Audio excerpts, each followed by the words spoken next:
Nedaleko od turskog grada Čanakale nalazi se naseobina stara preko 4000 godina. Besmrtnom ju je načinio Homer epovima o Ilijadi i Odiseji. Troja. Nemamo još uvek sve odgovore na sva pitanja.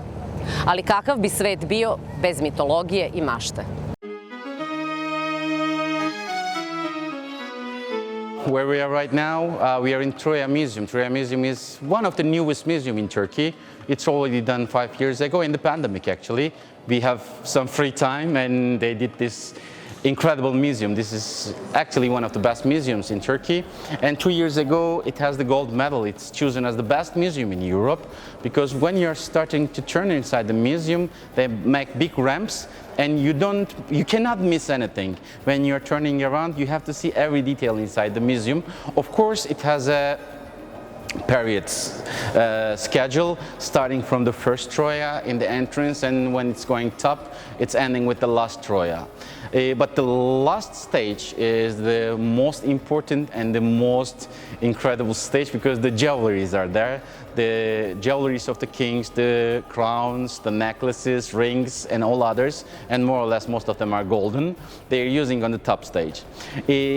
In this part, actually I love this part more than others because you can see so different statues and so detailed statues and stels on the backside, which is belong to the Roman time. That means from the 8th and the 9th Troja, because 9th Troja is already Roman, 8th Troja is more or less Roman, and in that period the kings came here. There are so important kings, emperors in the Roman periods. One is Augustus behind me. It's a young one, actually he was an old man, but more or less they prepare his face younger than he's shown. And on the backside, my best, he is Hadrianus. Hadrianus is one of the best emperors inside the Roman Empire. And you can see those statues. And those statues not brought from Rome. They already did these statues here, and we have this inside Troja, the later ages Troja, so that you can find so many statues in the Roman style. And you can find some stels on the backside. Stels are the things which is also seems like statues, but those stels are used in the tombs. Those are not coffins, which we see like here. We have so many coffins like this in the cities. It's a later ages digging style. They put the body directly inside the coffin and close it. If he is or she is an important man or person, they also make the story of his life or her life on the coffin, as you see on the backside. Also, they are showing the ceremony of the dead on the coffins.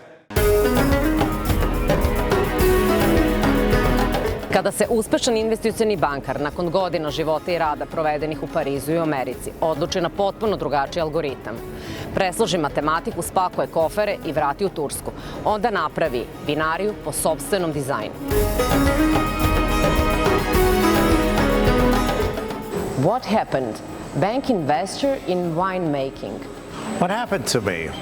Well, at the age of 38, I hit the ceiling with my company as an investment banker. I was managing their Washington, D.C. office, and I had a very admirable lifestyle, but I thought that I needed a new direction in my life, a new adventure in my life, and I quit and I came to Turkey. And as I was looking for different dimensions of life, I couldn't find the wine that I wanted in Turkey. So I said, why not make a wine that you like? So I started a very selfish project, and I decided to make my own wine. And my original project was a very small project, was with only a couple thousand bottles maybe per year.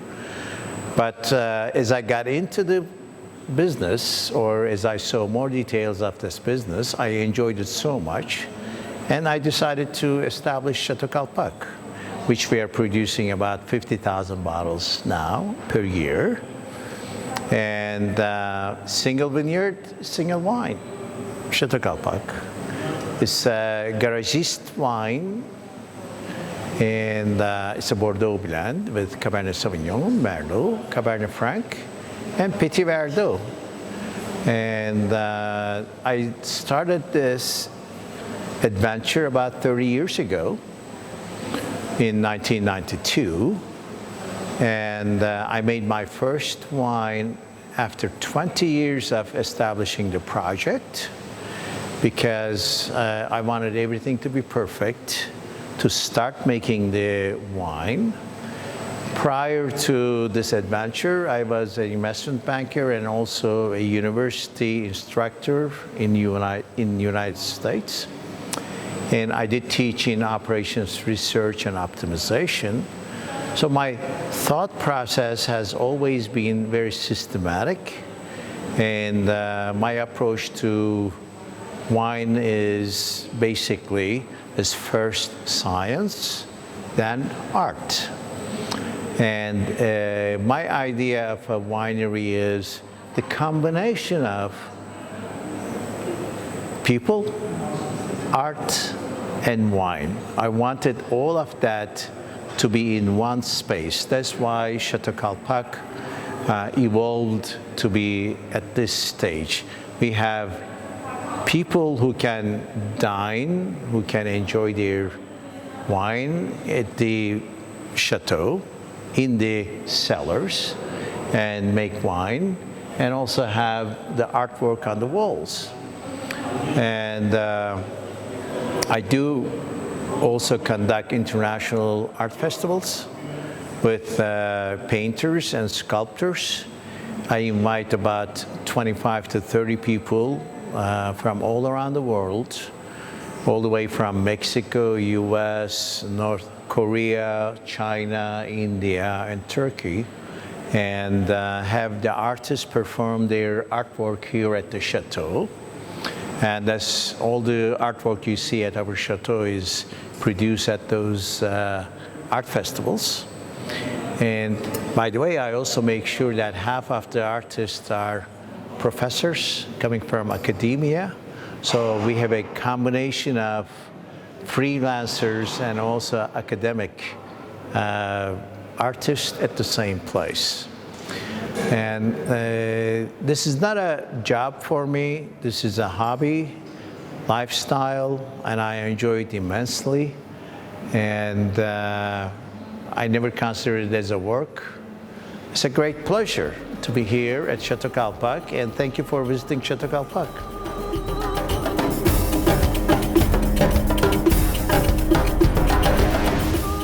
After I quit my business, I traveled about 12 years around the world, in Europe and in the United States.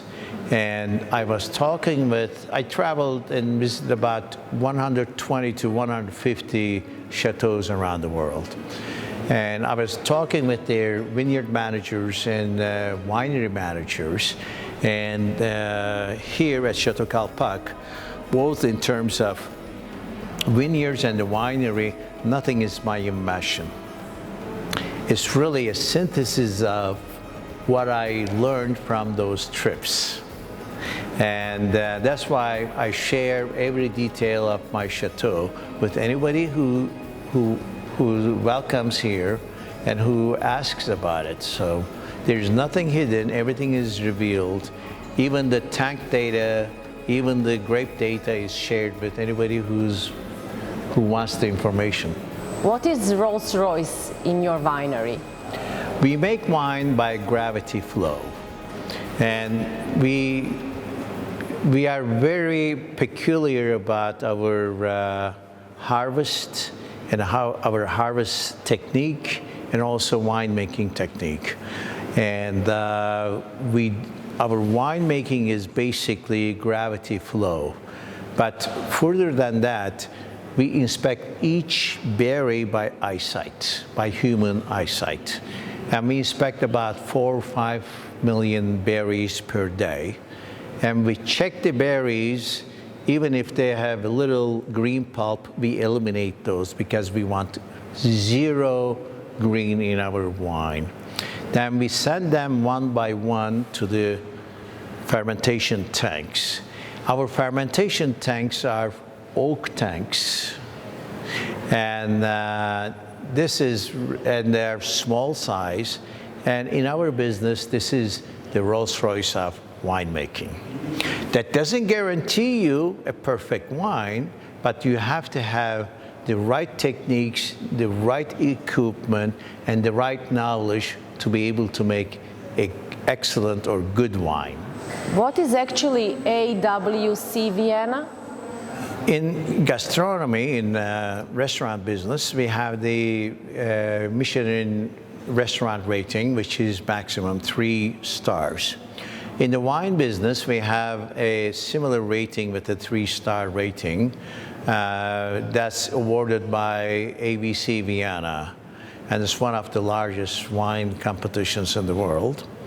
In Turkey, we have about 170 producers that has been active for the past almost about 30 to 40 years. And with our very first production here at Chateau Kalpak, the 2010, which was released in 2014, we received a 3-star rating from AWC Vienna. And we were the first wine producer of Turkey to receive such an honor. And we did repeat that last year again. And we have another winery from Turkey who received a 3-star rating as well. But that shows the potential of Turkish wine in the world wine scene.